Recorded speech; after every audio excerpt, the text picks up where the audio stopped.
Hello বন্ধুরা, রকমারি রান্নাবান্না চ্যানেলে আপনাদের স্বাগত।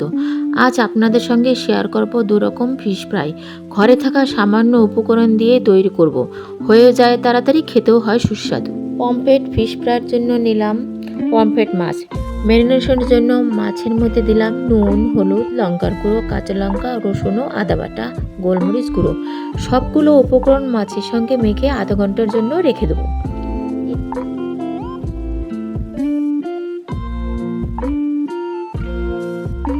এবার ব্যাটার তৈরি করার জন্য একটা বলে একে একে বেসন, কর্নফ্লাওয়ার, নুন, লঙ্কা, হলুদ গুঁড়ো এবং জল দিয়ে ভালোভাবে মিশিয়ে নেব।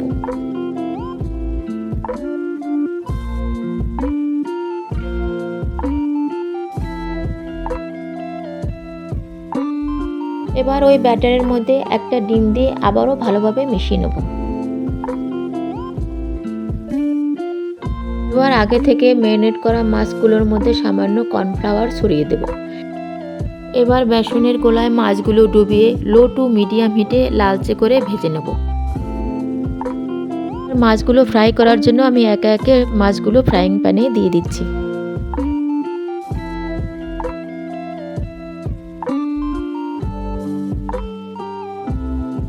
এবার মাছগুলো আমি উল্টে পাল্টে নিচ্ছি।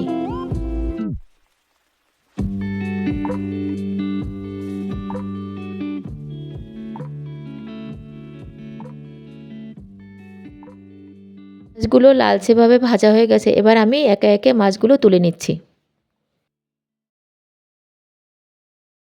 তৈরি হয়ে গেল পমফ্রেট ফ্রাই। আরে সবাই তো খেয়ে অবাক, বলছে এরকম মাঝে মধ্যে তো একটু বানাতেও পারো।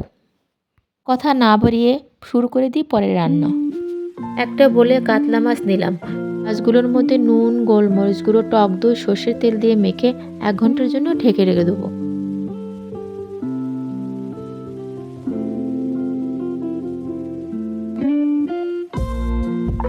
এবার ঢাকনা তুলে ওই মাছের মধ্যে দেব লঙ্কার গুঁড়ো, কাঁচা লঙ্কা বাটা, আদা বাটা, রসুন বাটা, কাসুরি মেথি দিয়ে আবারও মাছটা মেখে নেব। এবার একটা ব্যাটার তৈরি করে নেব। একটা বলে ডিম ফাটিয়ে নিলাম, এর মধ্যে নুন ও গোলমরিচ গুঁড়ো দিয়ে ফেটিয়ে নেব। এবার ফেটানো ডিমটা মাছের মধ্যে দিয়ে আবারও ভালোভাবে মেখে নেব। ওই মাছগুলোর মধ্যে বেসন, কর্নফ্লাওয়ার ও বাটার দিয়ে ভালোভাবে মেখে নেব।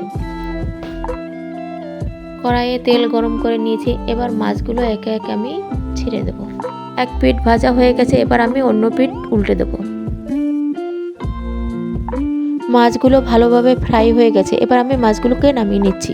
তৈরি হয়ে গেল বাটার ফিশ ফ্রাই। ভিডিওটি ভালো লাগলে লাইক, শেয়ার, কমেন্ট ও সাবস্ক্রাইব করবেন।